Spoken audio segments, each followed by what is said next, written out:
Welcome to the Citizens Chat Room, the room of ideas.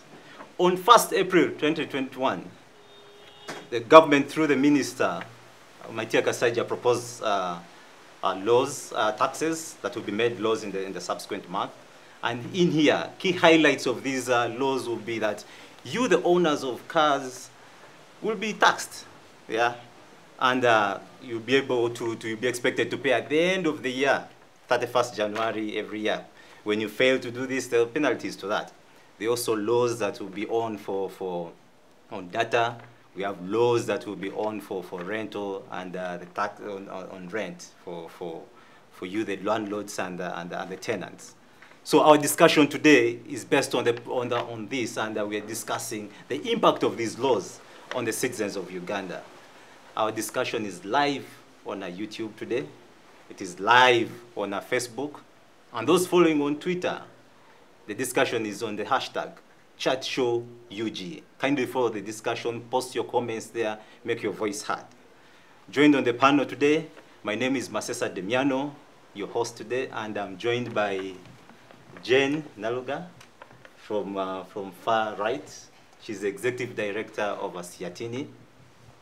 And from Jane, I'm joined by Robert Ssuuna. He's a tax consultant and a tax expert.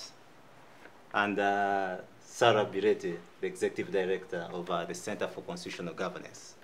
Right away, we're going directly into the debate, and I'll need to start I already start from the far right, Madam Jane. We're discussing what are the key determinants and characteristics of a good tax system. You see, a good tax system, one, the tax should be balanced, should be fair, should not be regressive. Regressive taxes are those taxes which tax people who earn more, they tax them less. And people who earn less are taxed more. Or where they are uniform taxes for the poor and for the rich, you know. So such taxes are called regressive taxes. But also the mode of collection of that tax should be appropriate, should be easy, should not be controversial. For example, you remember the issue of the graduated tax, the way tax collectors used to run after people, tying them with ropes, you know. So the mode of collection also matters. But the most important issue is that the taxes have to be fair and equitable. And they should also, because, you know, tax goes beyond revenue. You know, government shouldn't tax for the sake of getting revenue. Those taxes in civil society, we call them predatory taxes, you know, or vampire taxes, where you are sucking even blood out of the economy, out of the people. The tax system should balance the revenue, repricing, that you can be able to control society, the behavior of society through a tax. For example, taxing tobacco, taxing fizzy drinks, so that you are looking at the health. Taxes should be distributional, that you are taxing the rich, but you're also, you know, taking care of the poor. So you are redistributing wealth. And tax has to be, you know, representation, that it can encourage people to pay taxes, can encourage people to be part of the governance, so that, you know, people, citizens are demanding for accountability. So those are what they call the 4 R's of taxation. And any tax system has to balance that. Are we seeing that in Uganda today? In a way, yes, but not so much. For example, when you take the current tax proposals on table, there are tax proposals, for example, which are dealing with the economy. One of the tax proposals deals with taxes on exports of wheat bran and maize bran. it's important that we don't export that because we need it as animal feed. But the problem with that proposal is that the tax, the export tax, should have been on the raw material, the maize, so that we are not exporting the maize grain. Normally, a number of countries have been instituting export taxes on raw materials. And the way export taxes work is the more raw the product is, the higher the tax. So that the tax reduces as you add value. And this helps when it comes to having raw materials for our industries, creating jobs, So such a tax goes beyond just revenue, but looks at the economy. I can give another example in their current tax proposals on plastics. There's a tax on plastics, which is good for the environment. And for us, we are saying that tax should also be increased so that we discourage, the use of plastics. We need packages which are recyclable, but again there, we are asking government to ensure that people have packaging materials like glass. So you reduce the taxes on good packaging materials which can be recyclable and which are biodegradable, and then increase taxes on plastics. Another example I can give on health.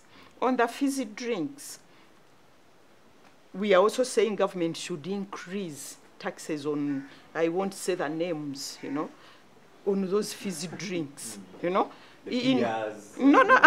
is another one. Sugar, there are these drinks, and they are now all over. Somebody just gets a bottle, gets a color, gets sugar, puts it there, puts some gas, and people are buying all over the place. One, it's bad for the health. In fact, when you look at the studies which have been done, that those drinks are causing diabetes in children. A number of children are getting diabetes. And diabetes used to be for old people. They are now getting it. Two, the problem with those fizzy drinks, that they are pushing away value addition of our own grown natural sugars. You find pineapples. You buy 10 pineapples at 10,000, and your heart bleeds. Yet we could be adding value, having very good drinks, like what we had in my hometown in Masaka, crepes. We should be crepes. We should be doing that. So fizzy drinks should be taxed. So when you look at that tax system, in our government has tried, but we need to help government more to be able to look at that balancing. These are investors that we are trying to attract. So when you levy such taxes, won't you be sending away the investors that the government we have overflowed this whole issue of investors. Investors. Providing jobs. Where are the jobs? Because you see, we have no minimum wage. The minimum wage bill is stuck in Parliament. When you look at our Investment Code Act, it has no performance requirements. You don't ask an investor to have joint venture. Yet today, we have contradictions in our regulations. Today, we are telling government to pass the local content bill. And one of the issues in the local content bill is that to encourage investors to do joint ventures, which is good. But in the investment code, it isn't there. There are no, you can't tell an investor to do joint ventures, You can't tell an investor to source locally because it isn't there.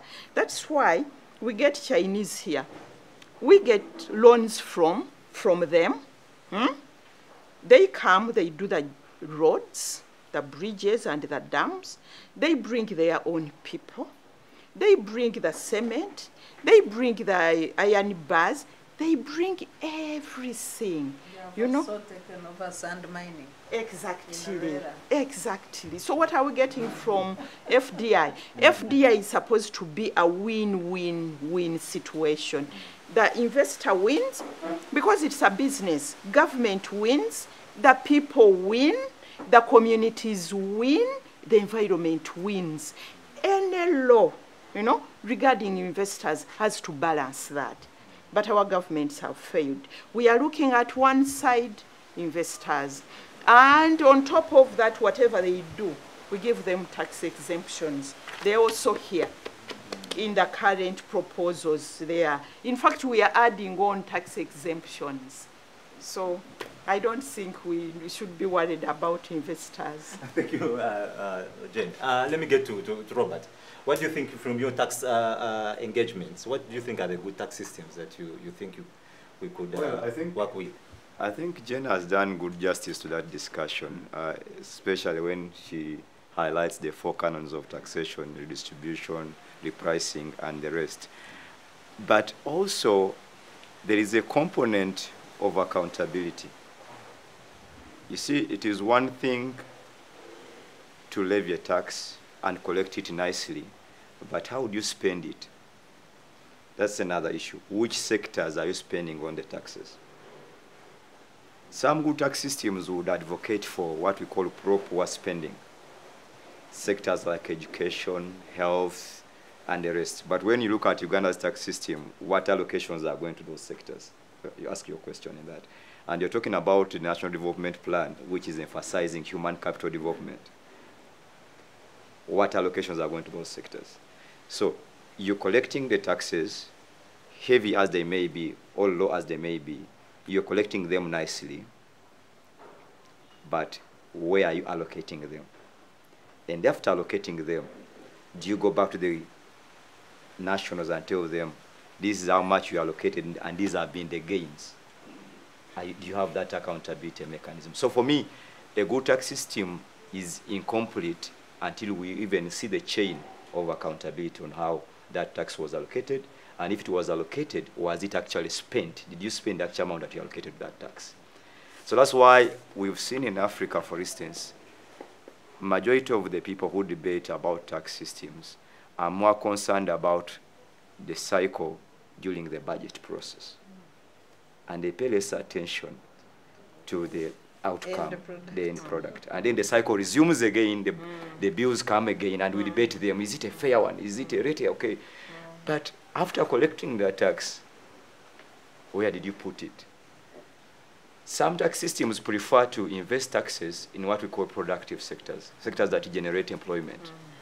I'm always amazed by the themes of Uganda's budgets. For the last 5 years, there is a word industrialization, job creation, and the rest. But when you go into the budget allocation, they will say industrialization for job creation. But you see, how much have you allocated to the sector that is targeting promotion of industrialization? You can be amazed. They will say the 3 top sectors, defense, maybe transport, and of course this is being pushed by the infrastructure developments that are going on, and then debt repayment.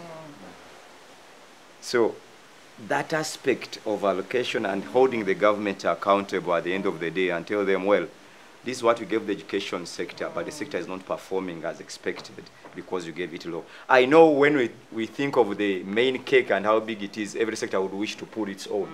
And they're like, you've given me very little. But you know, government set priorities.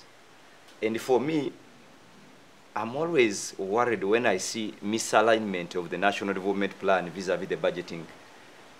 You create sectors which you deem to be priority sectors. You say ICT, human capital development. You even create, even you go to agriculture, you create even the crops you will look after. But when it comes to actual implementation, there is a very big divergence. The compliance of budget allocation vis-a-vis the NDP planning, you find like the performance is like 30% in terms of alignment. That's that work that the NDP does to evaluate that. And government does not learn from that. The report is produced, but again, the same mistake is done the following year, year in, year out. So my thing would be, just if you say the National Development Plan is our guiding document for planning, follow it even in your policy as a priority. When you say this is a priority sector, let it be duplicated in your planning systems, including the budgeting cycle. We, unfortunately, have not seen, at least for the last decade, have not seen that being done in the budgeting cycle for Uganda, which I again evaluate in the next year and say, oh, last year's budget wasn't aligned to the NDP too. And then we shall review the NDP. Very nice document with so many priorities, and we're talking about Vision 2040 and the rest. Very wonderful written document. But to the extent that we are moving forward to support it is lacking. So there could be priorities like security, which is key for investment. Exactly. I have no problem with, I have no problem, by the way, with government priorities. But let them be as transparent as possible. Tell us that actually we did not plan security as part of the NDP too. It has come and we need it. So that people are aware that actually there has been a miscalculation. So the NDP is no longer followed. And for us, you're telling us, the nationals want to hear that the document, all the cornerstone for planning in government and allocation is the National Development Plan, which, of course, by the way, even writing it costed us a lot of money to make it the document that it is. So those misalignments do not only cause the misalignment in the tax system, it causes misalignment in the whole policy process. And when you have policies that are incoherent, it is very hard to say your tax system was good. For instance, I was amazed in 2018. In 2017, government had just produced a very fine document on what they call the financial inclusion strategy, 2017-2022. And they were looking at reducing financial exclusion from 15% to 5% by 2022. And that's in 2018 is when they introduced mobile money taxes and the rest. So the tax is here and taking away the exclusion, but the system from the central bank and this are like, we are promoting financial inclusion. I mean, that incoherence is getting because, first of all, what you call the guiding document was not followed, in which case you're undermining the guys who are working in the National Planning Authority, for that matter, that no, that document was done and that is it, let's follow other things. So what informs government priorities is usually sidelined for other priorities. And then we come back to the drawing board and say, we erred on this one, we erred on this, and this continues year in and year out. So maybe when they are proposing revision in the National Development Plan, they should tell us, well, the priority sectors are now security, transport, and the rest, so that we know there is a new now guiding principle on that. But as long as that's not done, then for me, our tax system will remain, as Jen has said, whether not regressive, whether repriced, or whether, but that allocation mechanism and the accountability, as long as it is not diligently done, then we cannot consider our tax system as good. Yeah. Thank you very much. Now, back to getting to Sarah. What is the impact of, first try to explain further, the impact of the proposed taxes on the citizens? Wananchi. Okay, but before I get to that, you know, in addition to what my co-panelists have said, you know, the wealth of nations is determined by just an assessment of the tax system. If a tax system is not entrenched enough to take care of economic stability, where there is full-time employment of the citizens, where there is the wealth and health of the citizens are taken care of and protected, and then the development of a nation is not firm, and people, the citizens are unable to see the horizon. When they assess this, then that wealth of that particular nation is at stake. And this is where Uganda is at this particular moment. The experts have explained the canons of taxation, but I'll just speak on two. Equity. You know, a good tax system is supposed to tax the rich while subsidizing the poor.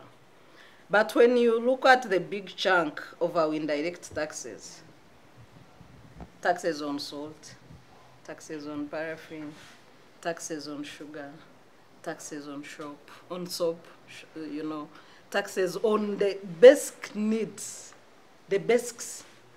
These are taxes made at the same length by the poor and the rich. So you do not have proportionality. The proportionality principle gets lost in the biggest chunk of our indirect taxes. We know that there is efficiency in indirect taxes because there is almost 100%, you know, to correct them. But also where these taxes should be levied more on luxurious goods as compared to necessities. And that aspect is not seen in our tax system. Let me look at the example of the road tax. I'm glad the Finance Committee has rejected it at committee level.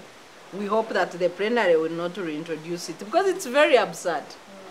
The tax on road, for road license was shifted in 2007 and put on fuel, 200 shillings added on a liter of fuel. So as you consume fuel, you are paying road license. The answer is very clear. So when you reintroduce road license, which is already paid, as we purchase fuel products, that's double taxation. But if government was saying that we are putting maybe extra levy on luxurious vehicles, the Lexus, the Lamborghini, the Hummer, the Bireete, and say that because, you know, yes, the V8. So if you're saying you have capacity to purchase, no, but they're the majority on our roads. Second, the people who buy them have extra income and they can pay extra tax. So if you are saying that we are adding a tax on luxurious vehicles, why do you do not burden somebody of a Viz or a Chukumi or Corona? Put tax on Lamborghini, Hummer, V8. They have the money. That's what a progressive tax is about. But we know here whoever owns the cars has the money, so they can... No. The unfortunate thing is that the people with the money, whom I would call regime billionaires, because we have people who have become billionaires by way of connection with the system. Ideally, if you take away the regime, I'm sure most of them will be paupers. So these are people who have tax holidays, they don't pay any tax. Even they have ability to call URA, and their vehicles are cleared, either as part of government vehicles when they are private, because why should the government purchase a Lamborghini?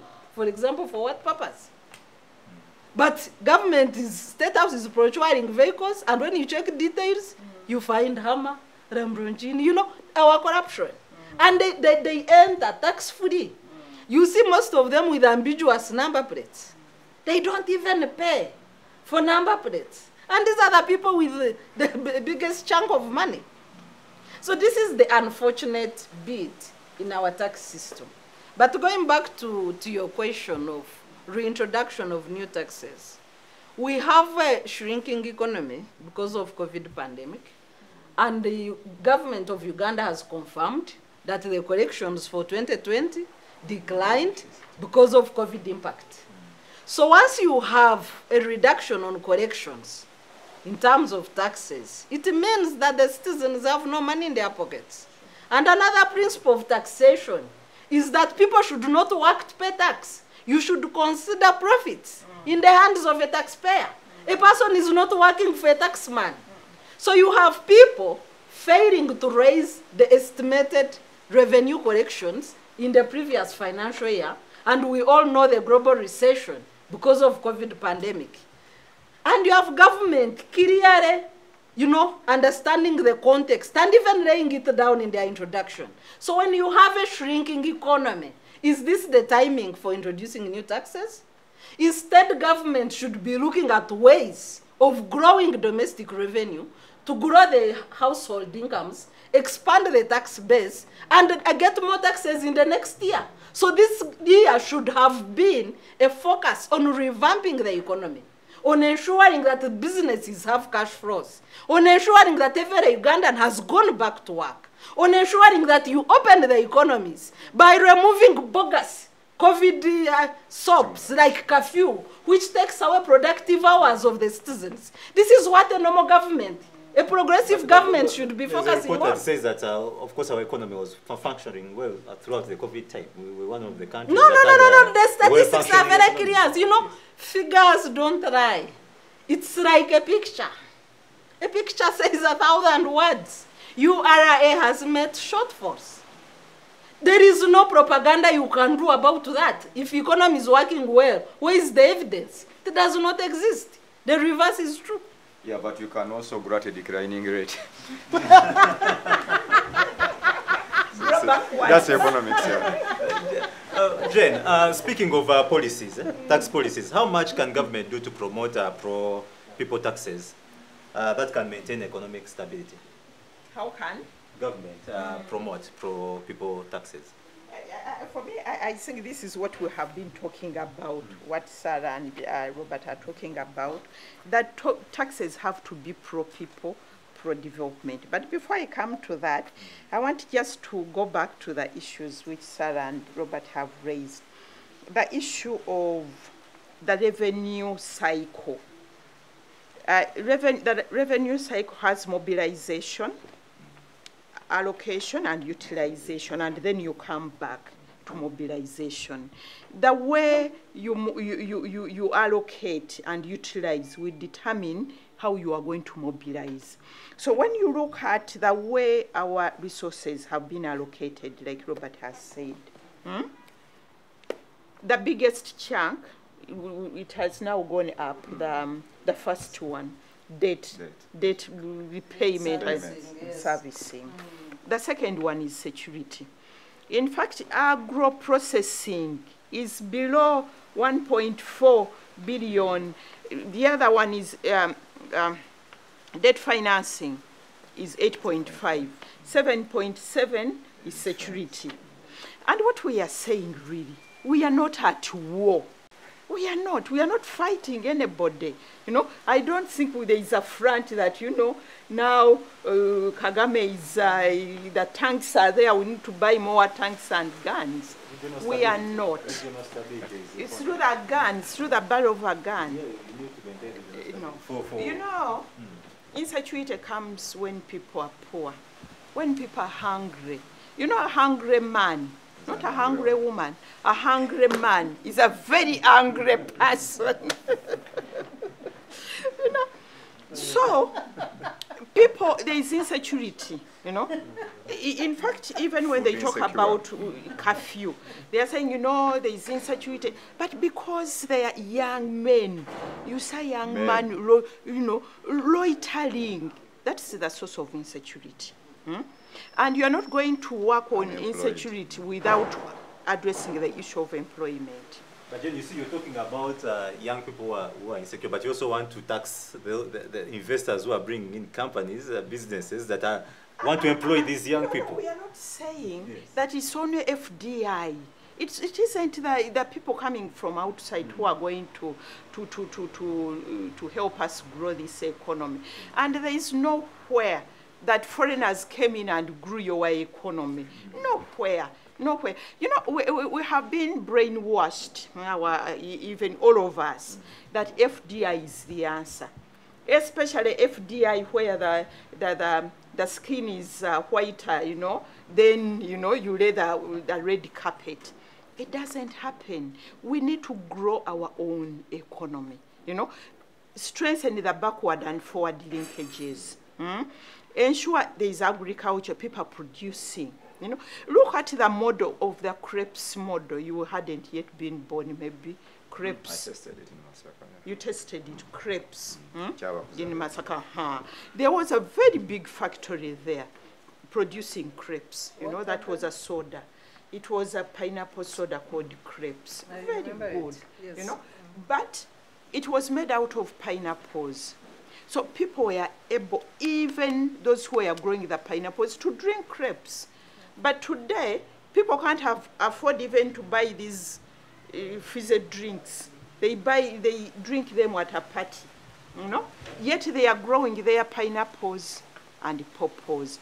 So we need to rethink the economy. We need to rethink the economy, how government can be able to grow the economy. Government shouldn't be... Import-export substitution, government is doing something. We are getting there. I don't see that. I don't see that, you know. For me, what I want, because you see, today when you look at the model of industrialization, these industrial parks, the other time I was coming from Soroti, we passed Timbali. Even the words on the industrial park are Chinese, you know? And you see the buildings down there. You don't know what, it's like an island there. We're asking people what's going on there. So we don't know, you know? So what kind of mode of industrialization are we looking at? Which can be able to generate jobs, where people can be able to produce, sell their produce, add value, you know, we export them and others are on the market, you know. That's why when we are looking at a tax system, it shouldn't be a standalone tax system. That now what are we going to tax? Okay, we tax Robert. You add on Sarah, also tax her. No, it has to be part of what he was saying, our development plan. You know, it's a development journey. We are going somewhere. We said we are going to agro-industrialize. And that tax has to be a tool to help you go where you are supposed to go. You know, not to be able to scavenge around. You know, that Damian is also out of it. Put him in the bracket. No. Another issue which I want to raise is the issue of broadening versus deepening the tax base. Sarah has talked about the license. It was supposed to be, it was put on fuel. But you find it's we people who are driving cars. At least we are driving cars here. We drive cars. So it's me, you know, who is going to pay for the taxes on the car. You pay taxes on the fuel. You pay taxes on the license. You, the same person. So that's deepening. Some people, you know, then you go and pay the regressive taxes, you know. So it's important that we broaden, not deepen the tax base. And these are issues we have been looking at. For example, the tax on data. That's scavenging, and it has so many negative implications. In the proposals, they say that you don't, that the data for education and health won't be exempted. So how? It's impossible.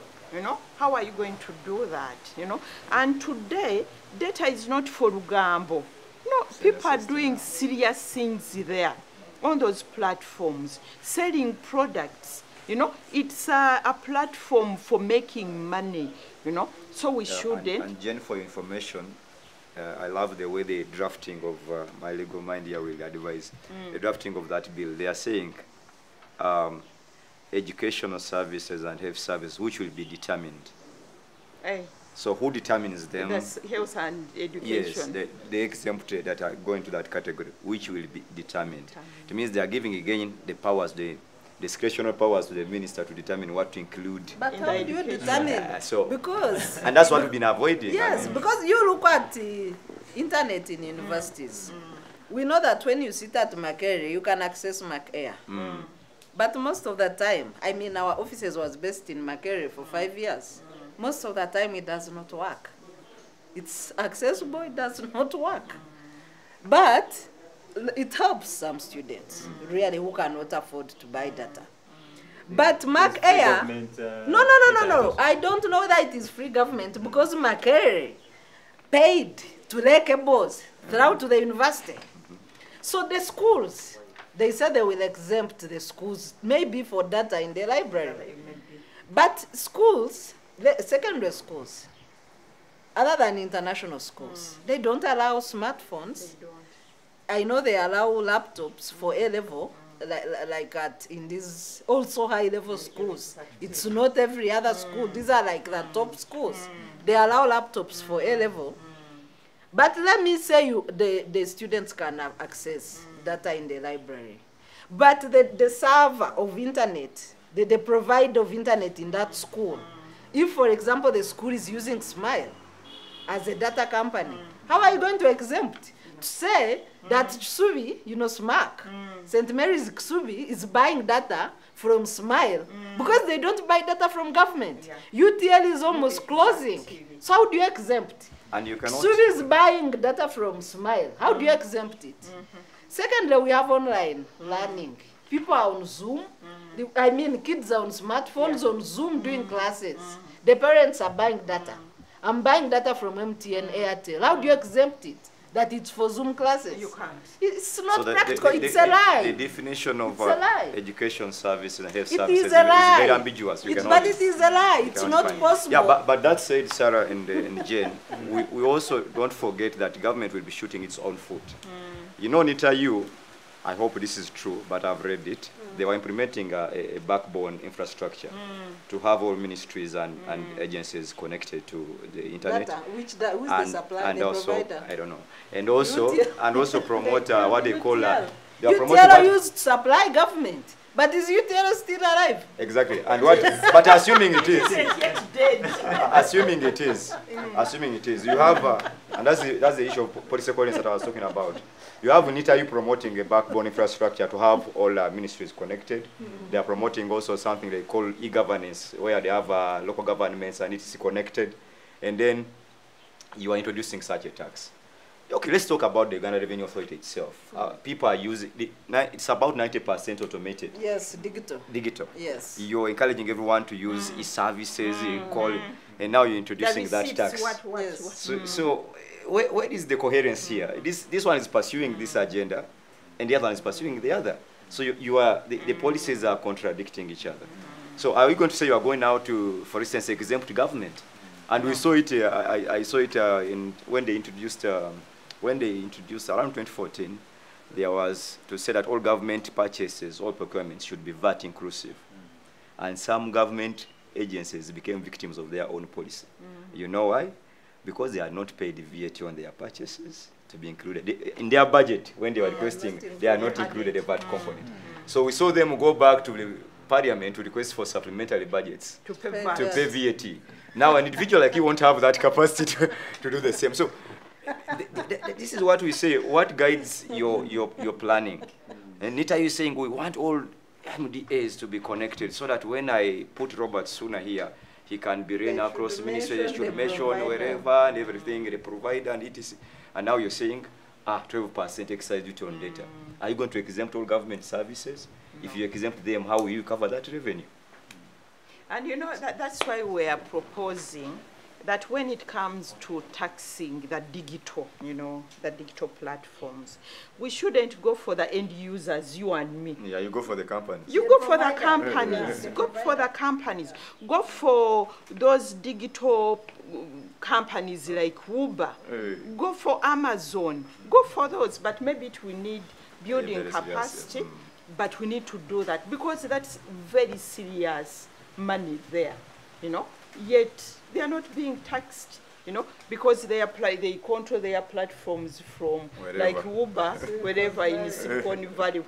But countries like India are doing it. They are trying to do it, Yes, UK they are. is redebating France. Facebook. Exactly. Jane, because Robert has talked about the issue of the mismatch in the VAT not allocated. No, mismatch in government planning. The planning. Okay, Yeah, so I there's want no to harmonization. I want to ask: is there a broad-based knowledge network of policymakers and possibly renowned experts who support government in making up or coming up with these proposals?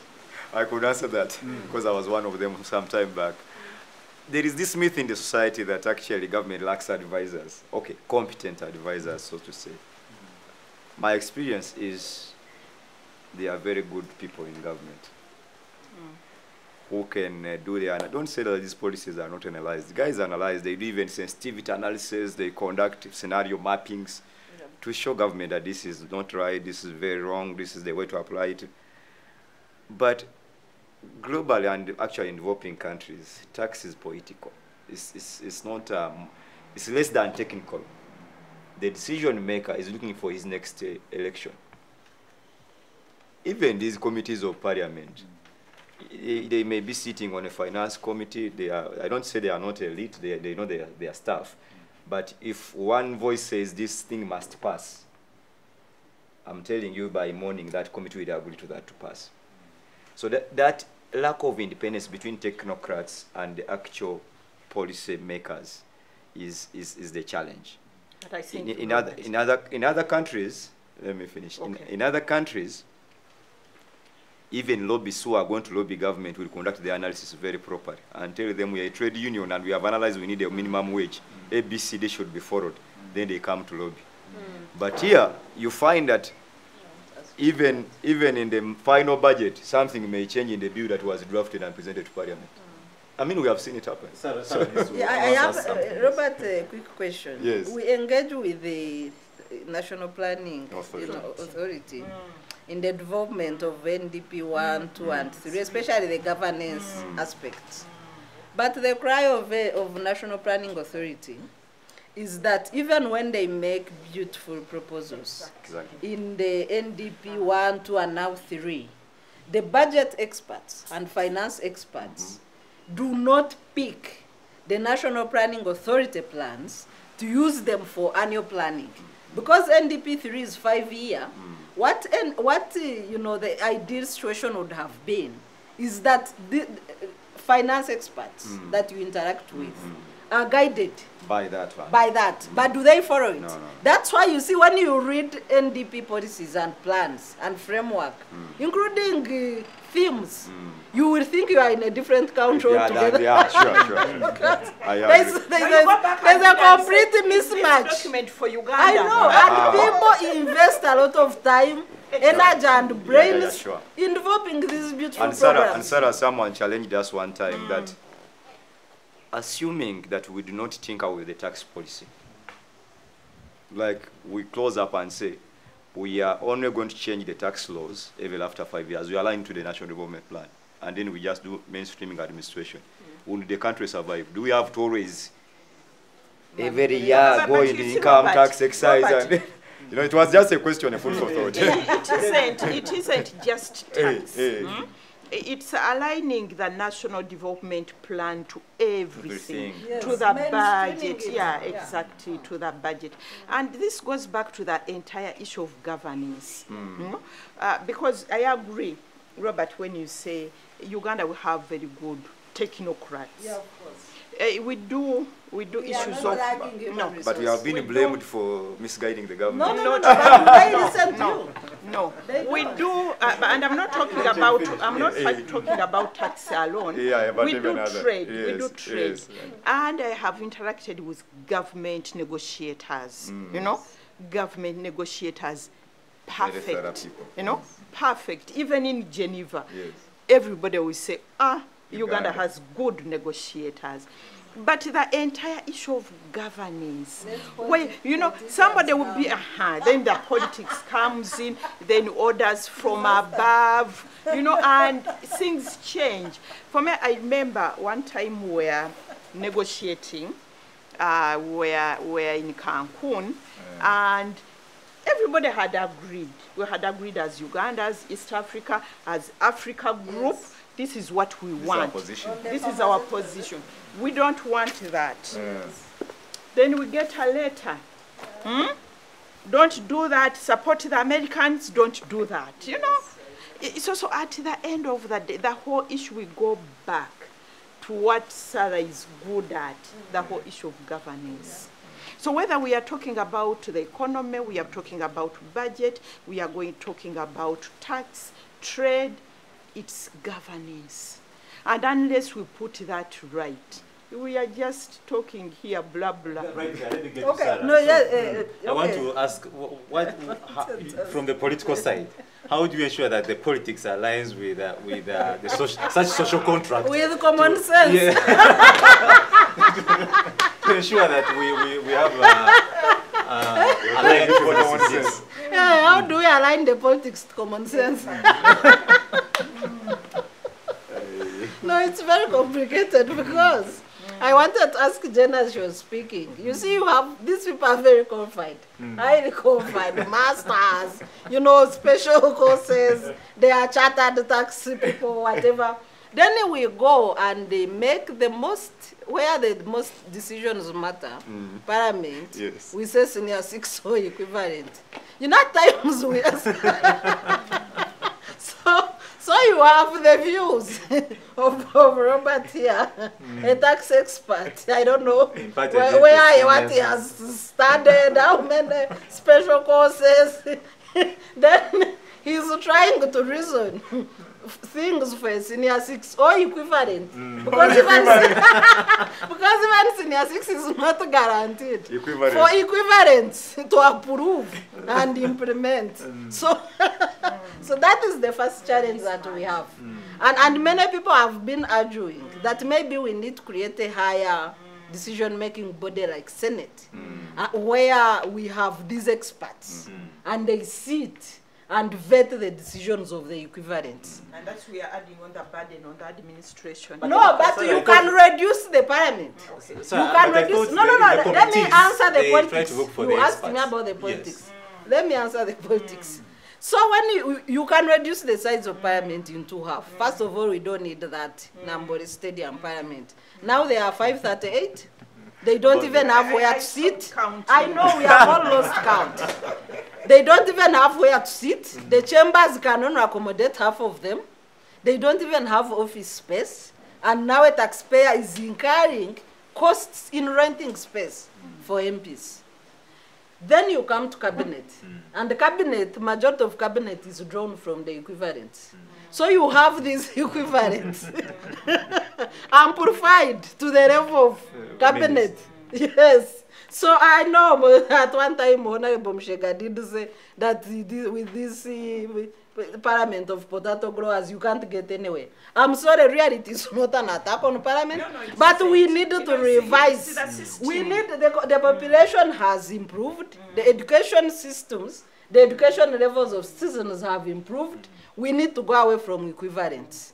And have reasonable people in charge of making decisions for the committees that they create. I'm coming to that. So when you go to committees of parliament, but they are drawn from MPs. They are drawn from MPs. They are still less, yes, they are still less experts. And then politics have become extremely dirty, extremely commercialized. So these experts no longer aspire to even join and guide parliament. So you have, you know, we have about 70 petitions challenging the qualifications of MPs. And those will go through if the qualifications don't exist. So a taxpayer will incur costs for MPs who should never have qualified to be nominated. And they are now duly gazetted and are going to swear in next month. Then you have costs of challenging them, removing them, and then maybe you re-elect another equivalent also whose equivalent is ranking. So we have that cycle in our politics. And it no longer matches with the standard of the population.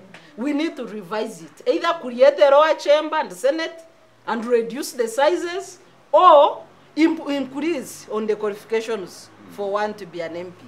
Away from that, we have good experts in the embassies, the commercial attaches, the traditional diplomats are highly educated. But the politicians are disastrous. So we have politics that do not match with citizens' wishes, demands, and aspirations, and do not match with common sense. So I need to get back to the politics discussion. Oh, you know, I think the problem now gets to the society. Why don't experts like the Roberts offer themselves to go to parliament and really, you know? We have done on commercialization of politics. You need a minimum of 500 million to pass through as an elected MP. The cost of one campaigning for politics has eligible costs and illegal costs. You need the costs to fund your campaign team, to move to higher venues, and maybe buy refreshments for people as they wait to hear from you. But you have the illegal costs of fundraisings, barriers, of attending to health needs of voters, of attending to, you know, special needs, school fees and others, of the constituents in order for you to be eligible in an impoverished society. But for me, I admire politicians, even for somebody, you know, who offer themselves that I'm going to stand. You pity them or you admire them? No. You pity them? They are in their own category. Yes, you pity them. Because you have to sell everything you have, even yourself. That's why can't experts like Robert It is and not the rest, attractive. They can do better in their fields. Yeah, I mean, if I they have don't my- want to deaden themselves. If I have peace, why did I go for that stress? because now Plus, they are not fair. the effect of not rules going of the there game. gets back They to the will common rig man you. by- But in any case, Yeah, but the even system when is you go perpetuating there, that. If the even system when was- you go there, what do you do? That's exactly. The Also system what you is can do. perpetuating that, yeah. When So- you do not so- have the critical mass of Exactly. experts, still No, but you even cannot experts achieve who go much. there end up becoming politicized. Because they do not Because have they the don't. critical mass. Exactly. The system is Okay, thank you very much for today and for now. We're going for a very short break. Okay. Then get back into this discussion. Thank you, fellow citizens. This is how it gets, and we are breaking off for a short break. Kindly follow this debate on Twitter on the chat show UG. That's our Twitter hashtag. Kindly post your comments there, share your thoughts. Also on YouTube, kindly follow the discussion there, and on Facebook we are live. On YouTube we are live also. Thank you very much. We're getting for a short break and get back. Thank you. The Citizens Chat Room happens every Friday at 2 p.m. on Civic Space TV Online on Facebook and YouTube. We invite you to be part of this conversation. Civic Space TV, freedom always. Welcome back from this short break, and this is the Citizens Chat Room, and that's how it gets interesting. We broke off from a break, and with a lot of heat. Let us get back and dig deep into this discussion and try to understand and put this tax issue onto good context for everyone to understand. Let me, right off from here, Sarah, let me start with you. Yeah, tax incentives in developing countries are often found redundant in attracting investment in developing countries. As broad business surveys show that tax incentives alone are usually not enough to change investment decisions.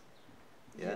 Does government still need to succumb to such external pressures from neighboring countries, for example, who share similar structures?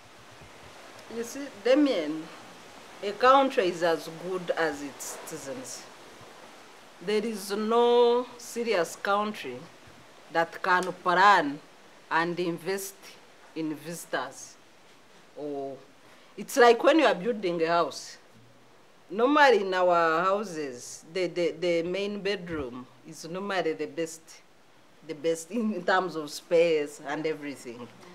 Then you have your children's bed, and as a by the way, you can add a visitor's room.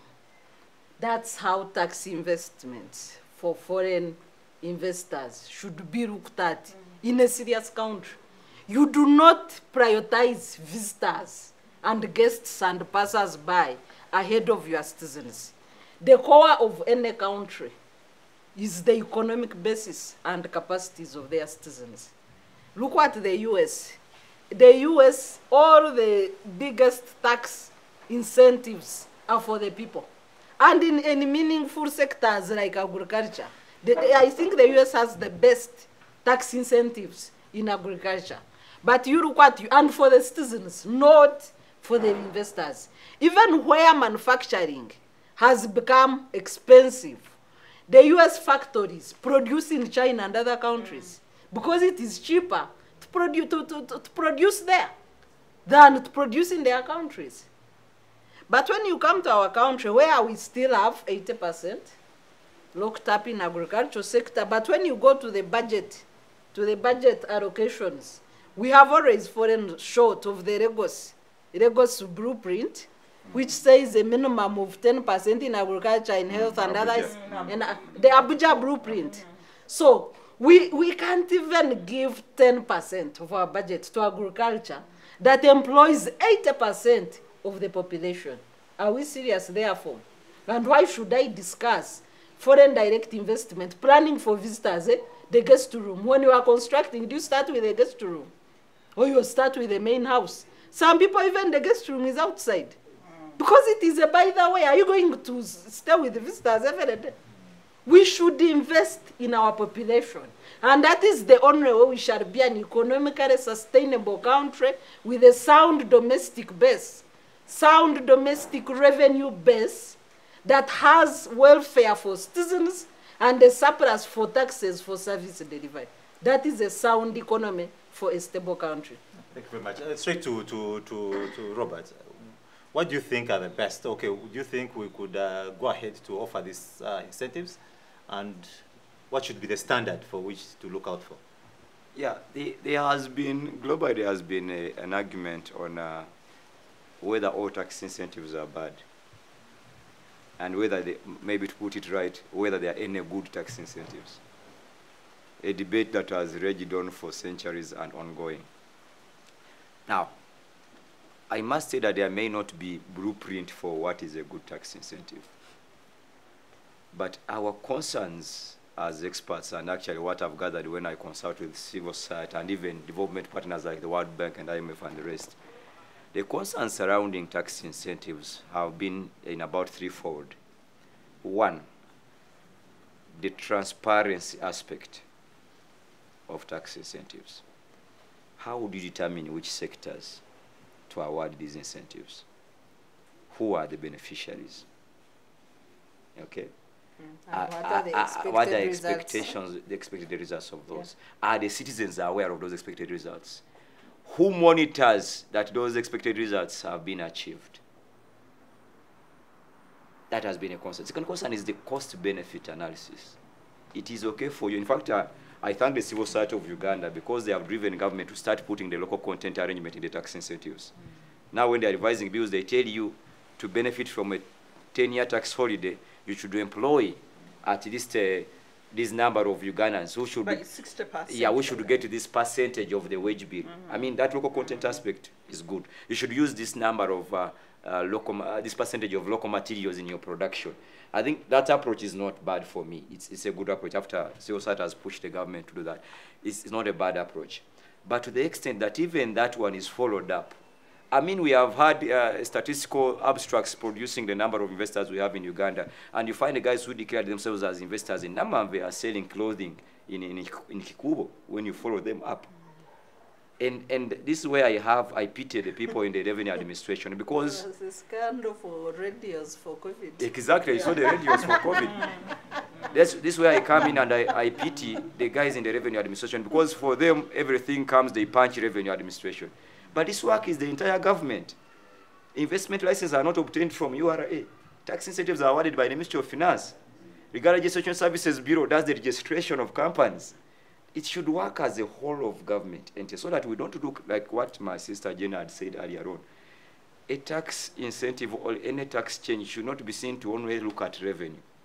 It should be broader and you are able to track and monitor that this is the exact impact. So, how you determine which sector is benefiting, how you determine who is the actual person who is. I was happy, originally there were lots of discretionary tax incentives. These BD calls and the rest were being published, but there were so many other people where the minister would say, you merit a tax incentive. You go and negotiate with the minister and you get a tax incentive. Lately, they have tried to streamline them within the tax law. Now, what is interesting, that even within the tax law when they are streamlining, we are not clear about the selection of the sectors. They are not informed by the NDP, they are not informed by any document.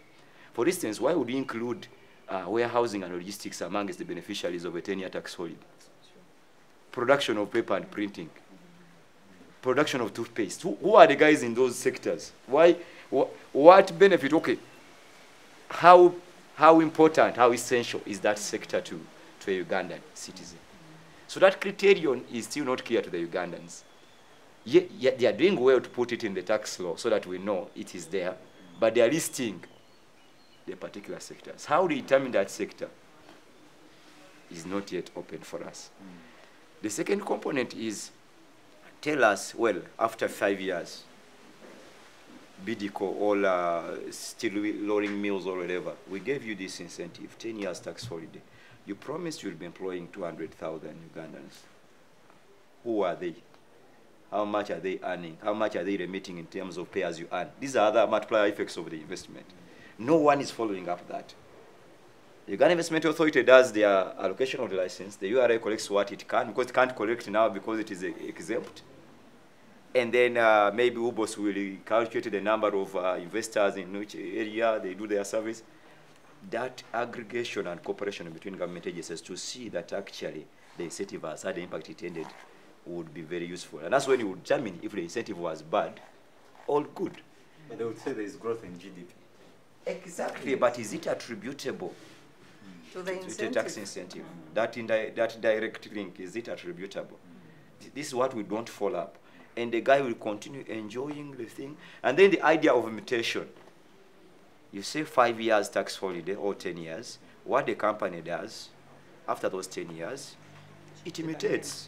Especially if it's a makeshift company. This was you can really see that this company is makeshift. They don't have permanent structures. They can transfer the plant to another location. So 10 years down the road, after enjoying all these benefits, the company changes shop, changes the name, comes back to request for the same tax holiday, and the government will award. It's a new company. So that monitoring mechanism is basically lacking.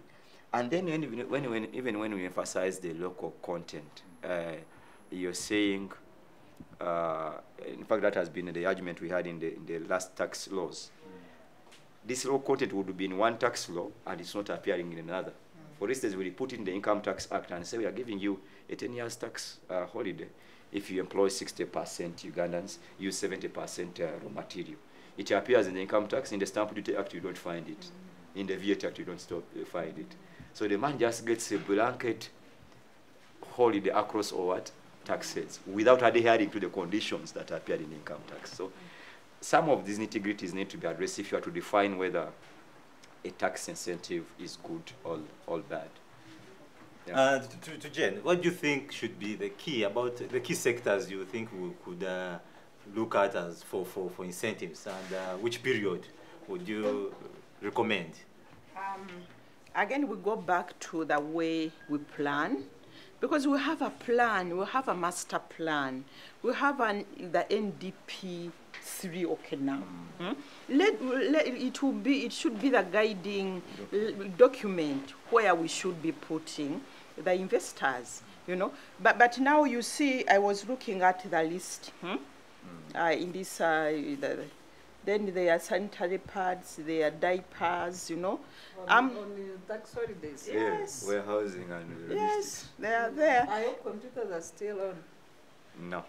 I don't see that. ICT materials should Yeah, no, have I that. see There's the a pharmaceuticals. products, what. But you see, at the end of the day, it depends on where I want to go. We know sanitary pads are okay for girls, but at the end of the day, when you give that tax exemption, does it translate into access and price down for our girls to stay in school? No, they don't. They stay somewhere there, you know. So the whole issue of monitoring, you see, for me, I think also we should leave out the word tax and look at the issue of incentive. Let me give you an example. If a company is going to set up shop in Bireete, Kayunga, they grow a lot of pineapples, very big pineapples, and an investor is going to put up a very big factory there, maybe dry, maybe make juice. Why can't government take electricity to that plant? Or maybe also provide land there, you know. And we go back, because when you look at the Investment Code Act, it's clear on the conditionalities for a company to access tax incentives. How many people they are going to employ, the percentage of the wage bill, the raw materials used, you know. If there is monitoring and government can be able to ascertain that in fact that's what's happening on the ground, then it's justified. Because, for example, if a company is given, even if they are given those tax incentives for 5 years, I don't see why a company should be given a tax holiday in the beginning for 25 years. Why? Why? Do 5 years, look at the condition, and then review, and then give some more 5 years. But you say, 25 years. But is there Why? transparency in the allocation of these Transparency. incentives? And you know, the problem is also because of competition within the region. We compete against each other. You know, if Rwanda says tax holiday 25 years, we say 30. Kenya will say no, you know, we haven't harmonized that. But what we have also realized, at the end of the day, they will start saying that Kenya or Uganda is not a good business environment, you know, doing business and all that. So we have done some research around companies which have, in fact, received tax holidays and the way they treat people, our workers, especially women. In fact, we have gone to court. We have a case against that company and against government. You know, the way they treat them, the way they pay them, the food they give them, rotten food, the way, you know, it's, yet they are getting from the tax holidays. In fact, at the end of the day, it's the workers who are paying because that's their taxes, you know. Those companies are not paying taxes. So I think it's important when it comes to the tax exemptions, tax incentives, to ensure that there is monitoring of the cost benefits. Because under the investment code, by the way, the Uganda Investment Authority is supposed to establish and maintain an inventory of all the companies benefiting from tax incentives. And it has to be accessible to the public. In fact, according to that act, you just pay a fee and you access that inventory. And you are supposed to update it all the time. But it isn't there. So we even don't know which companies are accessing the tax incentive. But this is a huge leakage, you know, and that burden ends up on us, you know, the poor us to be able to pay. But I think we need also to be clear what attracts investors. Robert has talked about those footloose investors who come in today, get what they want to get and go out, you know. A good investor, you know, needs good infrastructure, good security, good governance, you know, labor, not really cheap. Access to good, you know, skilled labor, raw materials, good infrastructure, you know, and the certainty. Yeah, because there is a lot of uncertainty in this country. Yeah?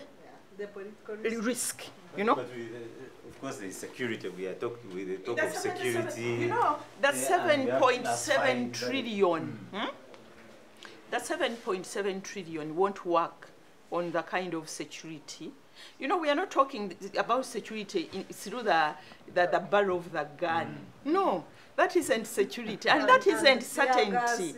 And the tear gas, and these cars all over, those huge cars on all the roundabouts. No, those are scare away.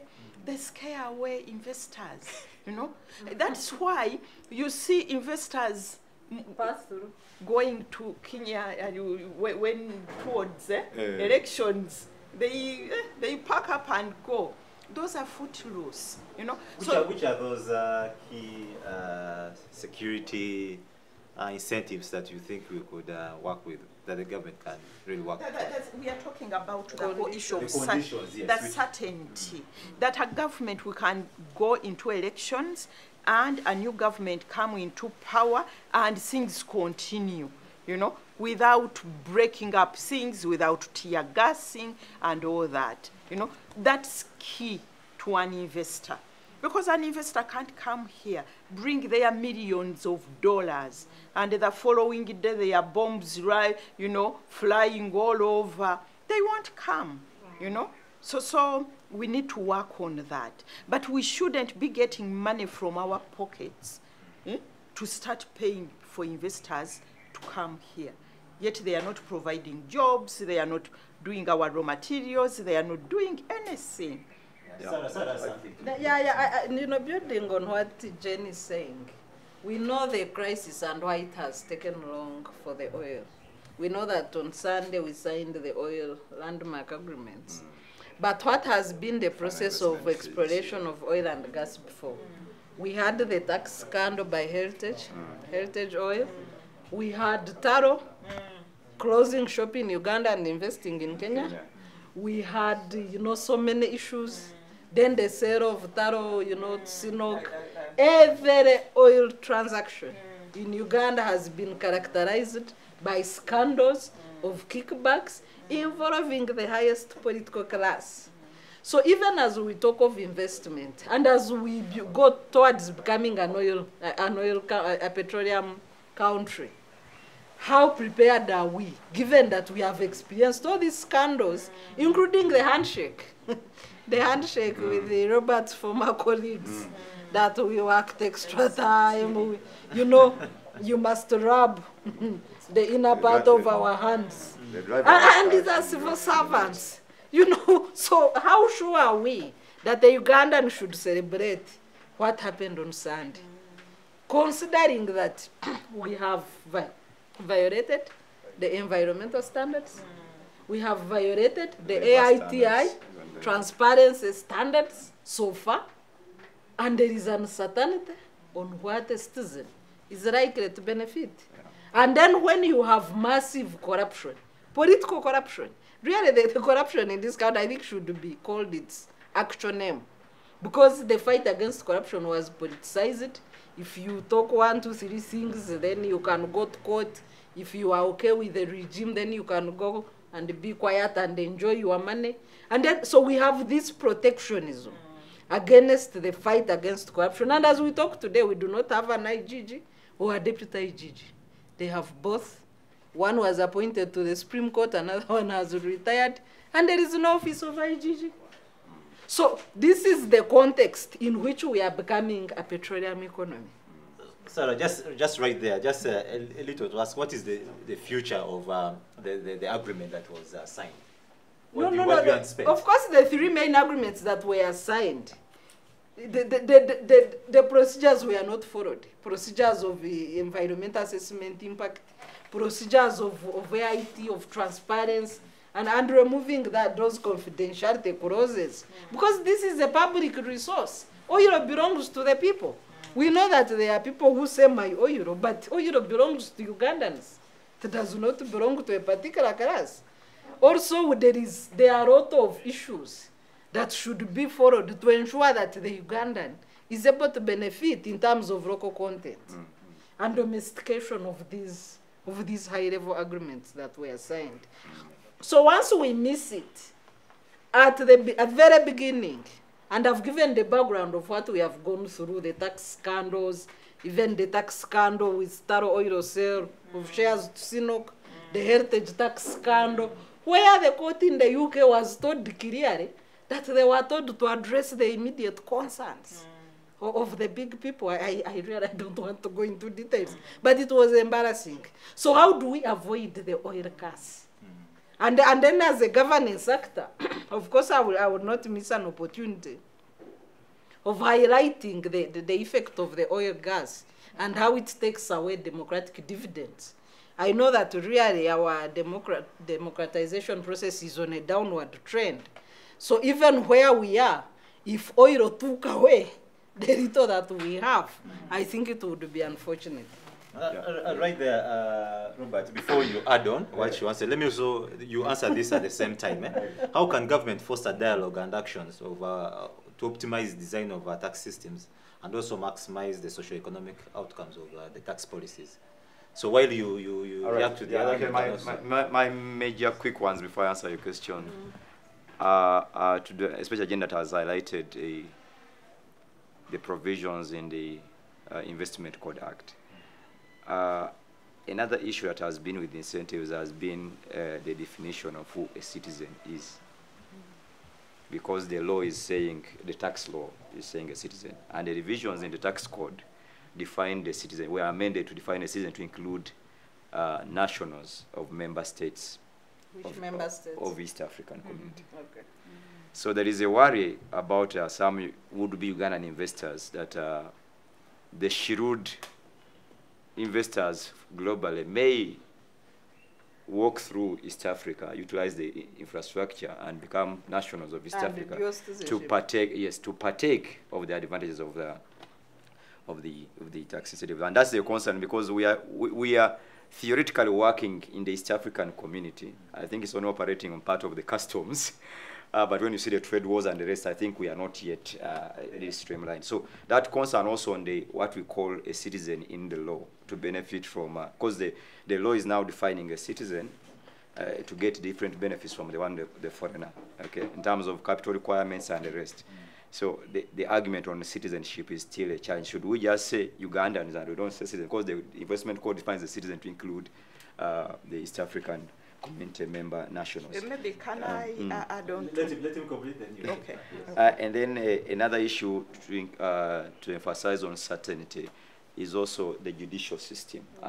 Beyond security, how independent is our judicial system to resolve investment disputes faster if an investor has to have issues? Because investors, actually, this is a very serious determinant of investment decisions.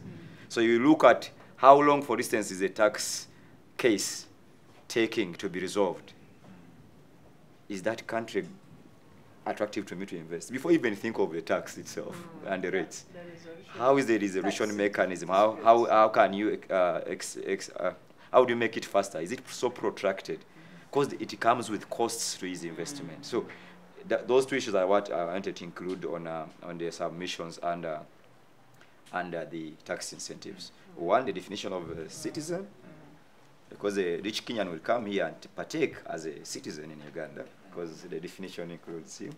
And then also the certainty. Then I will come to that question on how government can engage. And yes.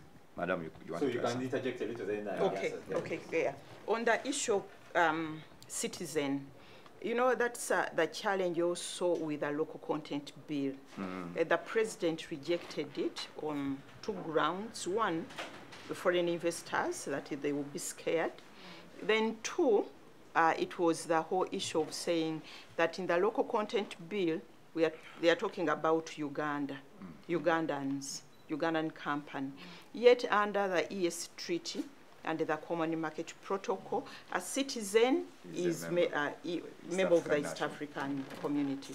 So what we proposed to Parliament was that we review the Common Market Protocol and the ES Treaty to include the issue of reciprocity. Thank you. That if for Uganda we are saying in our local content bill, in our laws, in our investment code, we are saying and East African can benefit. Can benefit. Does them apply in Kenya and Tanzania? So if it South isn't, then we remove it from ours. You know, so that's what we are saying. You know, that we need to balance that. Let us review the treaty to include that reciprocity. Is there willingness by the states to, are they responding but that's that part of the principles of the ES integration agenda. Okay. They must, you know. Yeah, do reciprocity. But we need a specific article that which says that in case you don't do that, if I include it, then we retaliate, then you don't benefit. Instead of leaving it as I think it can easily be put in our laws. Because it's a principle general in ES, and it's working even on visas, on goods and the rest. So it should apply and say, this clause is governed by the principles of the ES Treaty. Okay. Yeah. Okay, then I want us to finalize with the other what I asked you, then we'll get back to Sarah. Yes. Sorry, you could wish to repeat it. No, because I was asking, how can government foster dialogue and actions to optimize design of tax systems and also maximize the socio-economic outcomes of tax policies? You see, when you invited me for this debate, I'm a man of semantics. I love words that attract me very fast. When I read the issue, civic space, I mean, that was very attractive for me to to come to join you, because when you say civic space, I mean, people are given space to speak. And I think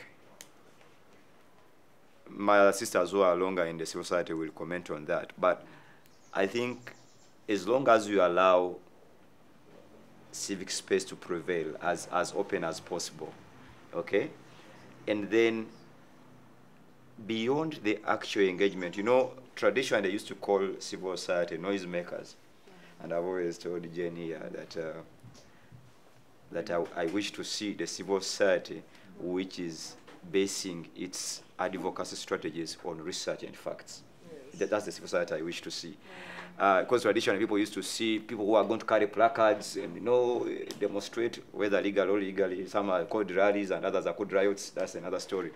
So, and that's what I'm seeing society of Uganda going through. They are trying to invest a lot in having a dialogue with policymakers on a ground that is informed by figures, facts, and research. They are no longer these guys who used to just say, I will stand on my podium and gather as many people and shout. I think government should embrace that approach. And I'm happy about it because society is already taking that direction. They are no longer the way they used to be branded. So that's one step. Government itself has acknowledged the fact that actually sometimes civil society research has informed some of their decisions. You saw the effort civil society put against the media tax, the social media tax to be reduced at least to 0.5. I mean, that was through showing them what impact that tax has and the rest. So government should support that mechanism. Beyond putting the space, I'm aware that the DGF was under interrogation and so many other non-government organizations, which these my colleagues will comment about. They should encourage such spaces where they see, for instance, research being conducted to inform policy. They should endeavor to utilize it. They should endeavor to utilize that because civil society, unlike government, is so much into the people, and that's what we don't appreciate. They are with the people day to day. Unless government understands that they are a little bit detached from the things on ground, then they can't appreciate the role. So that should be another aspect. View civil society as advisors, not compatriots who are going to fight against you and the rest. And that should be the reciprocal from civil society. Not government is against us always, you know, they can't hear us out and the rest. I think when we build that mutual understanding, because I don't think my sister here, Jane, does not feel happy when she sees that now the local content aspects of including Ugandans in the incentive are being included after her struggle. I mean, that's part of the motivation. That's what they count on. So beyond the structural issues of minimizing civic space and the rest, the engagement should be one that honors the opinions that have been generated by civil society through research. You give them such platforms. And I'm also happy that maybe from the civil society aspects, they are getting representatives in parliament, like people who are originally in civil society are now advocates their side. I think those should be our, what do you call it, like ambassadors. You can give him a call and tell him, sir. Yeah.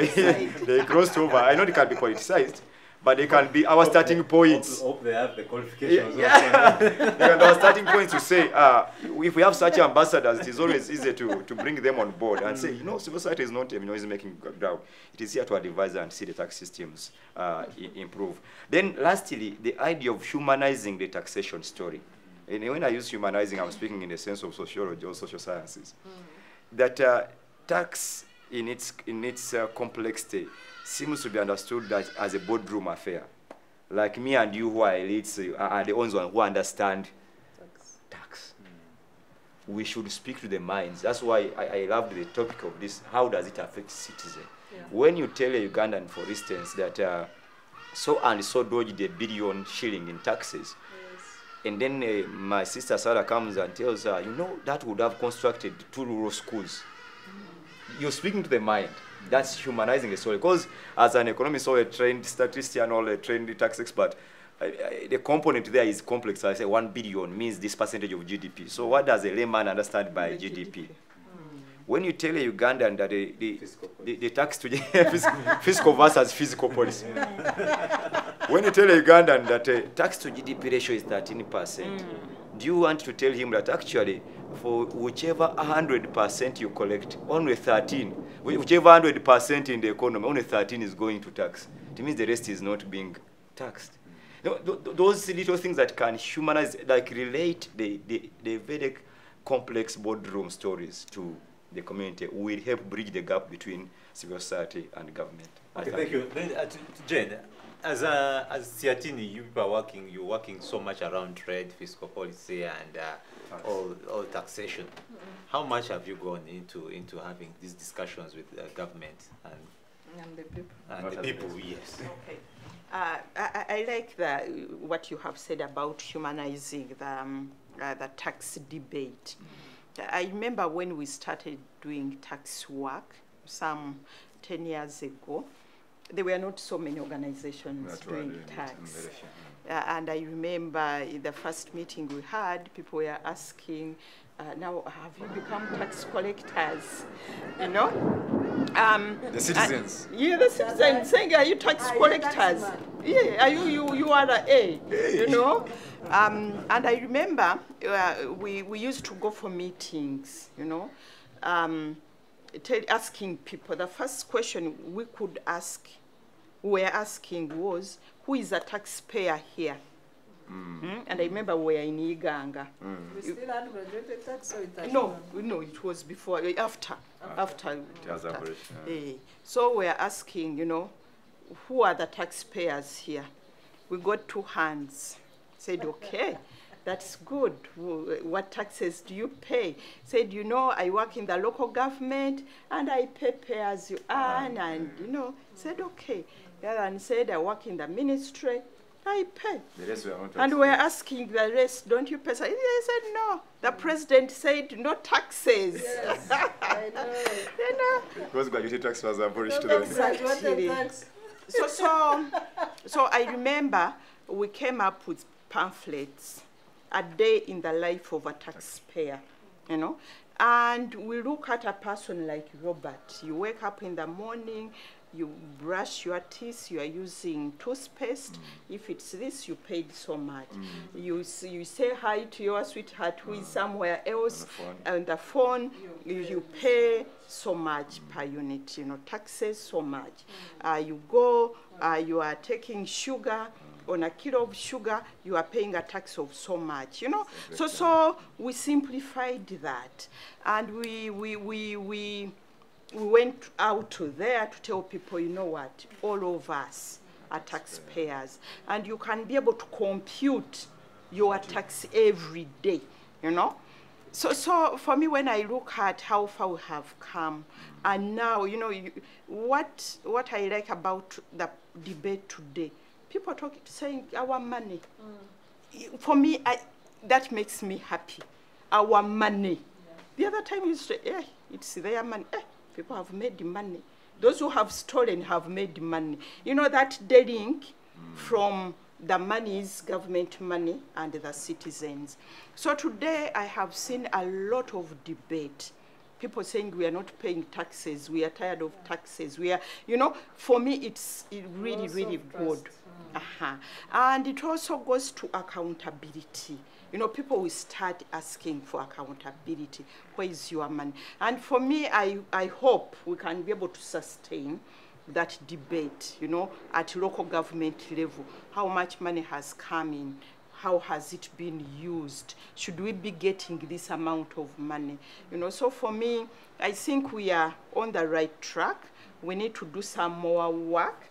The citizens chat room, you need to do some more chats. Bring people, not us, bring people, local people on the ground, market women, let them talk about, you know, these taxes, because there is, you know about the social contract. That's how we are going to strengthen the social contract, when people start talking about, you know, accountability and about where our money, what our money is doing. Okay. We're getting to the final close. I would want to your closing shots. I would want to start with Sarah in 1 minute. Yeah. Okay. Yeah, really, to me, Robert did bring in a good concept of humanizing the tax system. Because if you look at, I want to compare taxation or a good tax system with a farmer or a herdsman. As you milk, prepare a cow for milking. You must feed it very well, but even when you milk, you leave milk in the udder for the calf because you need multiplication on your farm. So to me, that summarizes the concept of a good tax system. Develop the tax base, grow household incomes, but also tax people in a progressive manner that makes them make more money and eventually increase and broaden the tax base. Robert? I think, may I will comment from the whole tax policy formulation process. I would love to see more of such engagement so that a tax policy should not be seen as a technical process. It should be seen to be consultative so that the citizens are much engaged as possible. They know the repercussions of the tax policy you are introducing, but also take into consideration the practicalities of the tax administrator, who is the URA. You don't just introduce a tax and let the implementer implement because you're a policy maker. So I would love that rhyming between the person who is going to be impacted on by the tax, the policy maker, and the person who is implementing the tax. I thank you. Jen, finally? Thank you. I would like to end with a comment using a song by Belafonte. Belafonte sang a song that there is a hole in the bottom. Plug it. We have a big hole in Uganda's bucket. You know, whatever little tax we get, the hole is so big, you know, and it discourages us to pay taxes. So let us plug it.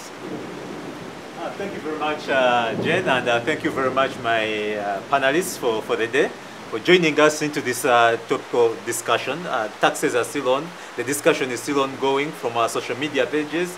You go to YouTube, you go to Facebook, this conversation is on there. It's going 2 to 4 p.m. every Friday. We are here to engage with you. Thank you very much for being our honest and our dear followers, and we keep this conversation ongoing on Twitter, the Chat Show Uganda UG, Chat Show UG. Follow that hashtag, post your comment. Let's have the discussion flowing. I've been your host, Demiano Masesa. Let's meet next time. Thank you very much.